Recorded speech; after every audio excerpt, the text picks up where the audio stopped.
Hey, it's Jake Mace, the vegan athlete. I'm here in the Phoenix area in Arizona, and I used to live on this street when I was in my early and mid 20s. And every time I would drive down this street here in Phoenix, I would marvel at this one property that had a block wall on the busy street, and their block wall is full of planter boxes. All of these plants I'm touching right now are growing in these planter boxes that are right against the block wall. So as we go back further and further, we'll see a wide variety of plants and flowers that are all growing on a wall. I gotta meet the person or the people who are building these planter boxes. So let's go meet them today, and we'll see what the deal is with these awesome raised bed planters. Hey, I'm Jake. Nice to meet you, Jake. Who are you? Thanks for being here. I'm Alex with Flower Street Urban Gardens. You get this all the time. People see your raised beds on the wall and they're like, what the heck are those? Yeah, our vertical gardens really draw a lot of attention. You know, we try to keep them up really nice, and it's a unique design, and literally we get people stopping here every day inquiring about our gardens. And so what do you call them? You call them a vertical garden? They're vertical gardens or living walls. That's so cool, a living wall. I mean, you just basically made spaces that normally aren't gardenable. To make something that is not really appealing to the eye, to dress it up, to give it that beauty, and also in that way it made it really accessible. They're handicap accessible, they're good for elderly, you don't have to bend over. Sure. They're good for children, pets don't get in them. So there's a ton of different reasons why people will purchase and love our gardens. All right, so Alex, behind me is your house. This is our house. And you've got a garden growing up the wall of your house. I love this. Tell me about it. Well, this is really the garden that started Flower Street Urban Gardens. About 4 years ago, my father moved in with us, and I wanted him to be able to garden and have an activity, but he couldn't bend over. To work in the raised beds or anything like that was going to be out of the question. And my background's in design, and I started looking. I thought this would be a perfect wall to do a vertical garden, a living wall. I started looking online, and what I found was either really expensive, they were super complicated, they weren't deep enough to grow edibles in, or some of them were just ugly. And I figured I could do this. You're a DIY kind of guy. I am. It took me about 3 days to start from an idea, a concept, to be growing food in it. This is a 5-tiered unit. Yeah, show me this thing.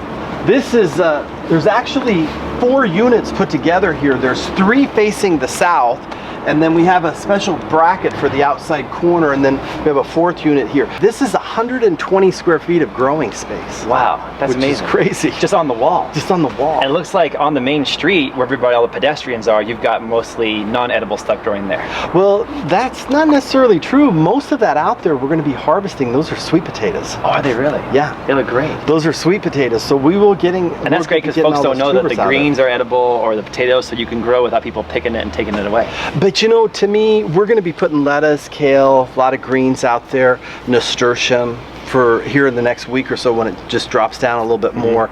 And you know, I want people to pick that.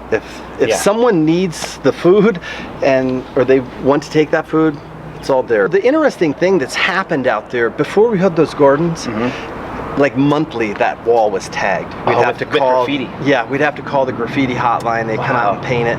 Knock on wood, that hasn't been tagged once in the 4 years that those have been out there. That's amazing. And I really think, see, that's why people like you, engineers and do-it-yourselfers, need to be in charge of the world, because you guys think of solutions to problems. I truly believe that the community sort of owns those gardens out there. We hear about them all the time. People look at them, they drive by to see the changes in the gardens. And so there's always, I feel there's always a set of eyes out there overlooking and saying, hey, what's going on with those gardens? You know, so on the street you've got sweet potatoes and other items. On the top here you've got aloe vera and succulents. We've got some succulents or some peppers that we planted that will spill over. Is this Mexican oregano? This is Libiviburnum. Oh, really? Wow, it smells really good. It smells great, and we use that for teas. We've got rosemary. There's this plant here, you plant it once in your garden, and that's like the end of planting it. It's called Epazote. It's a lot of people from Mexico use this in their beans and food and stuff. Exactly. To help the stomach. It does help the stomach. It has a weird sort of, to me, it has like a petroleum taste to it when you taste the actual herbs or the leaves, the seeds, but it doesn't have that kind of taste at all. And when you Do you cook ever it, siphon gas out of a neighbor's car when I'm you're getting young? a little bit of that, yeah. That's what it reminds me of. But when you cook it, does that go away? That goes away, and you don't taste that at all. So if sometimes you taste plants, and then when you cook with them, they really change. One of the things that we've learned from a lot of the chefs that we work with their gardens is, you know, there's all these different mints that are on the market: chocolate mint, pineapple mint, all these different kinds. Sure, apple mint. They never want those.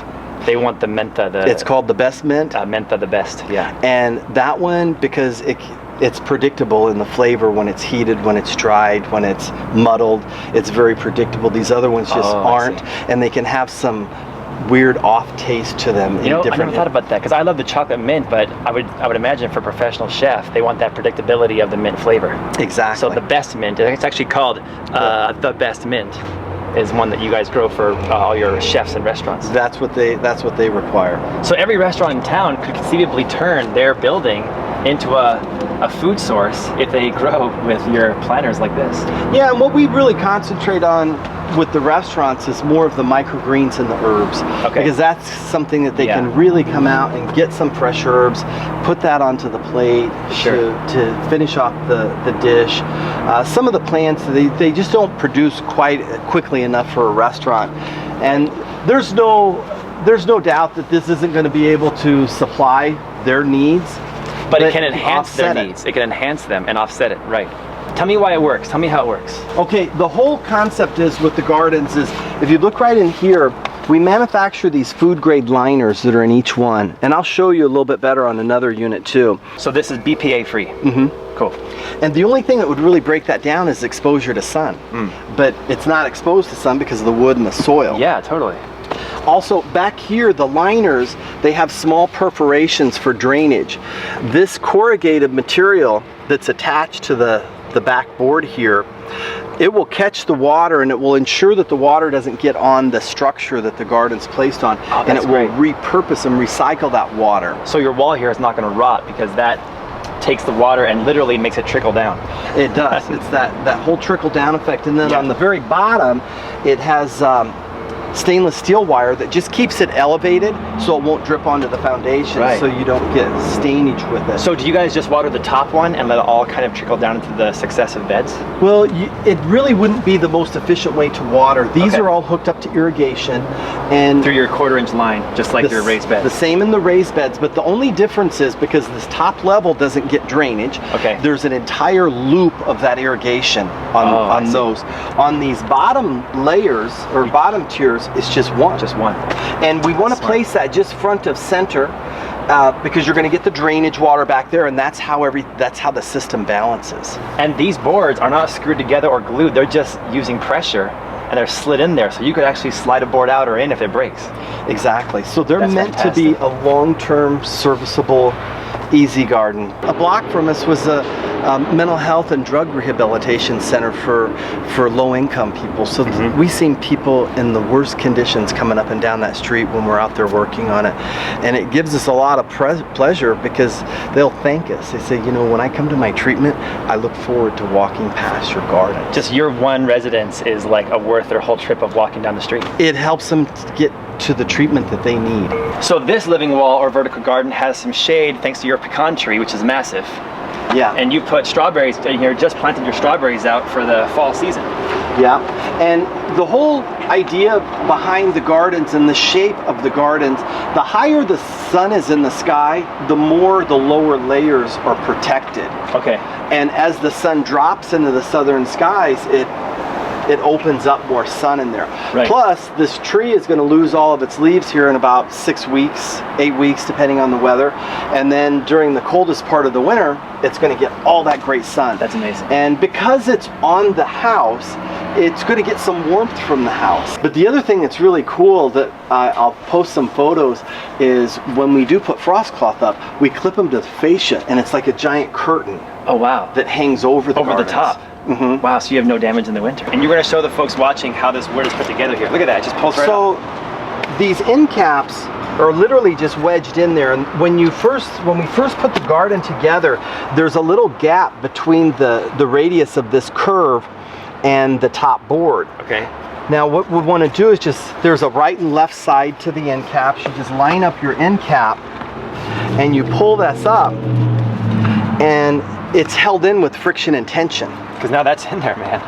Oh my God, that's in there pretty good. It's in there really good. It's not going to fall off, and you could put a pin nail or screw it or something, but to me it's easier just letting it be this way, because in a few years, if you want to change out your soil, you literally pop off the end cap, take out the plants, and you can slide the whole liner out, soil and all. Oh, okay. Or if you needed to replace a board, you can slide the boards in and out of the garden as well to replace a board if you ever needed to. And you guys are patent pending on all this stuff because it's such a cool design.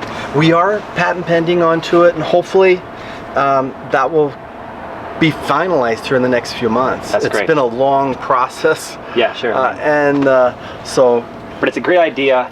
It's very sexy, it's very clean, very well thought out, and it's still traditional. You still have traditional soil in there, and you're growing the way Mother Earth intended. So exactly, and it just makes gardening easy. Now, Alex, this wall is beautiful looking. It's rustic, it's artistic, and it's all repurposed. Tell me about this. How did you build this thing? Well, actually, I didn't. It was a gift. Oh. The story was with this is last January, we got a call from a production company out of Atlanta that was doing a big event here at one of our resorts for a customer. In the Phoenix area? In Scottsdale. They built these walls in Atlanta, so all this wood is wood that you wouldn't necessarily see here in the West. It's all East Coast kind of species. They contracted us to build vertical succulent gardens that were attached to these walls. Oh. They had to be there for 3 days, and after the 3 days, the guy was like, I don't know what to do. Do you want these? If not, I'm throwing them in the dumpster. I had no idea what I was going to do with them, but I took them. I ended up putting up this first wall here as a screen wall from all my junk and my work here. Yeah, because now it's like a partition that helps people that come in your yard don't see your little like man cave back there. It's really not about the people that comes in my yard, it's really about my wife. Oh yeah? Okay. So your wife appreciates the flow and the aesthetic block. If I don't have to see that, I'd really appreciate it. So I put these up, and it was really all repurposed. All these posts back here. Those are actually like utility posts or something. That's exactly what they are. They're really? The cross beams that holds up the electrical lines. Wow. I had a bunch of those for Ian when he was a little tree fort that I had made, and we had them piled here for years. And he obviously hadn't been using his play fort for a while. Yeah. So we had those, and I actually needed 3 more. And sometimes when you put that out into the universe comes back and conspires to help you. Yeah. And after I decided what we're actually doing, and it's being converted into a new permanent chicken coop. Oh, this is going to be? This is going to be the chicken coop. We've got the roof structure over. The nesting boxes are going to be here. Oh, that's going to be great. The feed area is going to be over there. But the funny thing was I needed 3 more of these posts. And 2 days after I decided I was going to do this, SRP knocked on my door. SRP is the power company. The local power company, and they said, you know what? We need to have access to your front yard. We're going to replace the telephone pole. And I says, hey. And you're like, yes. 1 down, 2 to go. And they says, so are you replacing any more in the area? Yeah, the one across the street. And that one has 2, and I needed 3. So wow.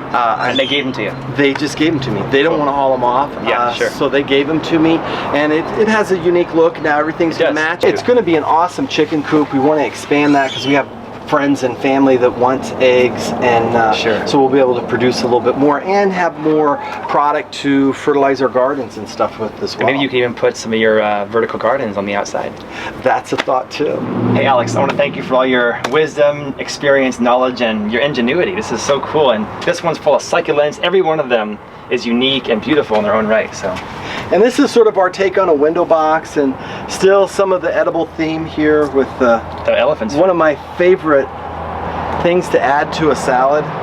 It kind of has like almost like a Jolly Rancher kind of taste. To me, it tastes like a mild sour apple with a little salt on it. Totally. Elephant food is a member of the purslane family. I did not know that. I knew they were both edible. I grow both. I didn't know they were related. Yeah, they are related. Wow, that's amazing. Because they do look very similar. Thanks again for coming over here to Flower Street Urban Gardens. And for all the people watching out there, how can somebody find more about you? Your website, what is your website? flowerstreeturbangardens.com. There's a lot of videos on there, some of the different projects that we've done. If you've purchased a garden, you want to know how to install it, we've got installation installation videos because we ship really? all over the country. That's super helpful. So that's really helpful. And then also you can follow us on Facebook at Flower Street Urban Gardens. I'll put it all in the description below and on the screen right now, but you also have a YouTube channel with a few videos folks can get some ideas from and see more about you in video form. Exactly. On your YouTube channel, which is right here.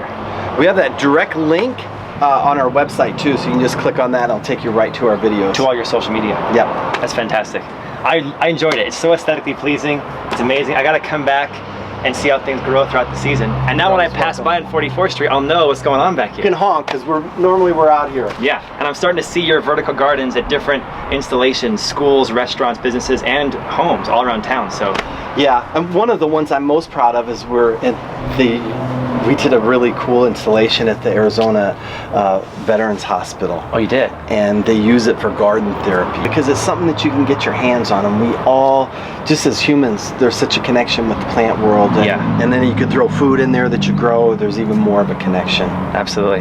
That's fantastic. And for those people who are watching right now, we've got another tip we're going to show everybody of how to plant seeds very effectively, but it's in a different video, which is right down here at the bottom right now. So if you click on the video down there, it'll take you to this amazing little tip that Alex is going to give us of how he plants seeds in his raised bed garden so they're for sure to germinate. And I think it's a great tip.